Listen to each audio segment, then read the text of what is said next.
Ever wondered how a small village on the Tiber River grew to dominate 3 continents and influence the world for centuries? In this video, we will take you through the incredible journey of the Roman Empire. We'll discuss its humble beginnings, the rise of the Republic, epic battles like the Punic Wars, and the transition to imperial rule under Julius Caesar and Augustus. We'll also explore the empire's golden age, followed by the political instability and invasions that led to its eventual fall. Let's dive in. From humble beginnings to early conquests. Did you know that Rome started as just a few small villages, not much different from the many others on the Italian peninsula? Around 753 BC, according to legend, Romulus and Remus, twin brothers raised by a she-wolf, founded Rome. Pretty wild, right? But how did a bunch of small villages turn into the biggest empire in the ancient world? In the beginning, Rome wasn't much more than a collection of farms and huts, fighting off raids from neighboring groups. What set the Romans apart? They were clever. They knew that they needed to unite their people, form alliances, and start expanding. Slowly but surely, Rome started gaining power. They conquered small towns and cities, turning enemies into allies. And each time they expanded, they grew stronger. But did you ever wonder what made their military so effective? How did the Romans create such a powerful army that could conquer and hold vast lands? It wasn't just about strength. The Romans were also excellent strategists. They learned from their enemies and adapted. Over time, their soldiers, known as legionaries, became legendary. They fought with precision, discipline, and fierce determination. The rise of the Republic and early victories. By the 6th century BC, Rome had become a republic, with elected officials and a system of governance that allowed citizens to have a voice in the state. This shift marked a new beginning for Rome. The early years were filled with challenges as Rome fought to maintain its power in Italy. At this point, Rome had only a small portion of the Italian peninsula, but that was about to change. Rome's military grew stronger and more disciplined.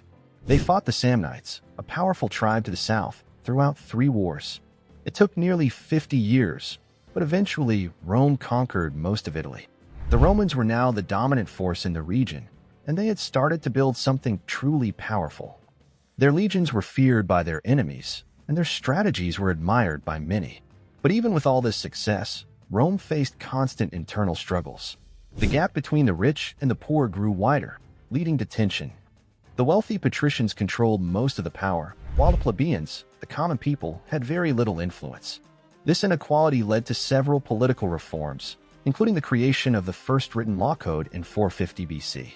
These laws laid the foundation for many of the principles that would shape the Roman legal system for centuries. The Punic Wars, Rome's battle for the Mediterranean. At this point, Rome had become a major power in the Mediterranean, but they were about to face their greatest challenge. In 264 BC, they went to war against Carthage, a wealthy and powerful city-state in North Africa. Carthage was a dominant naval power, and it controlled large parts of the Mediterranean. Rome, however, was not deterred by this. In the First Punic War, the Romans used their creativity and determination to build a navy almost from scratch, which helped them defeat the Carthaginians and gain control over Sicily. But Carthage wasn't done yet. In 218 BC, the Carthaginian general Hannibal led a daring attack across the Alps and into Italy. Hannibal's army included war elephants, which were used to strike fear into the hearts of the Romans. For years, Hannibal led a series of victories against Rome, and the Romans were on the edge of defeat. It was a terrifying time for the Roman Republic. Yet, despite the odds, Rome never gave up. Over time, they slowly pushed back Hannibal's forces, and in 146 BC, they destroyed Carthage in the Third Punic War. The once powerful city was wiped off the map, and Rome became the undisputed ruler of the Mediterranean. The transition to empire, Julius Caesar, and the end of the Republic. Even though Rome was now the most powerful force in the Mediterranean, it was facing increasing internal problems. The gap between the rich and the poor was widening, and power struggles within the ruling elite grew more intense. Julius Caesar, one of Rome's most famous leaders, rose to power during this time. Caesar was a brilliant military general who had conquered much of Gaul, modern-day France, and expanded Rome's territory even further. However, Caesar's growing power worried many in the Senate, who feared he was becoming too powerful. In 49 BC, Caesar made a bold move. He marched his army into Italy, starting a civil war.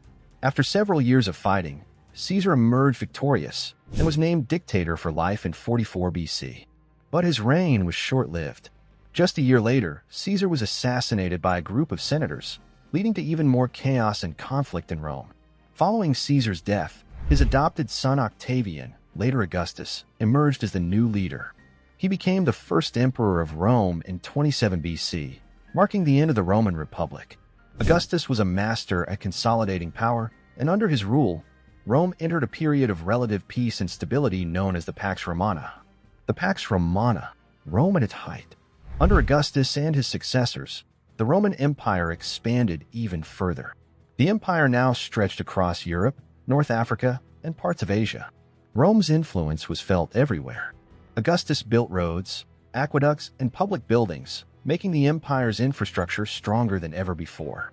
The famous Roman roads spanned over 400,000 kilometers, connecting cities across the vast empire. During the Pax Romana, Rome saw a golden age of prosperity. Trade flourished, and the empire's economy grew stronger.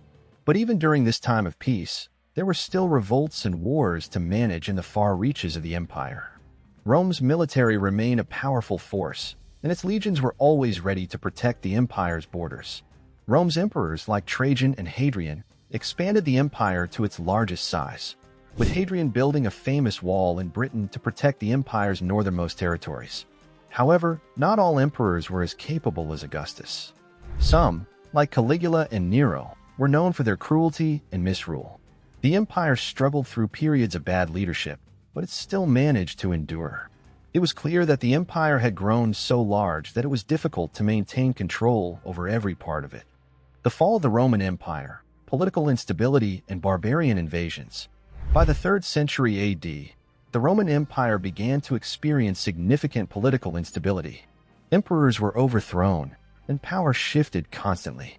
In the 4th century, Emperor Diocletian made the bold decision to divide the empire into two parts: the Western Roman Empire and the Eastern Roman Empire, later known as the Byzantine Empire. This was an attempt to make the empire more manageable, but it also weakened its unity. The Western Roman Empire began to face relentless pressure from barbarian tribes like the Visigoths, Vandals, and Huns.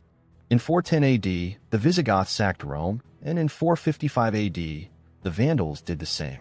By 476 AD, the Western Roman Empire came to an end when the last Roman emperor, Romulus Augustulus, was deposed by a Germanic chieftain named Odoacer.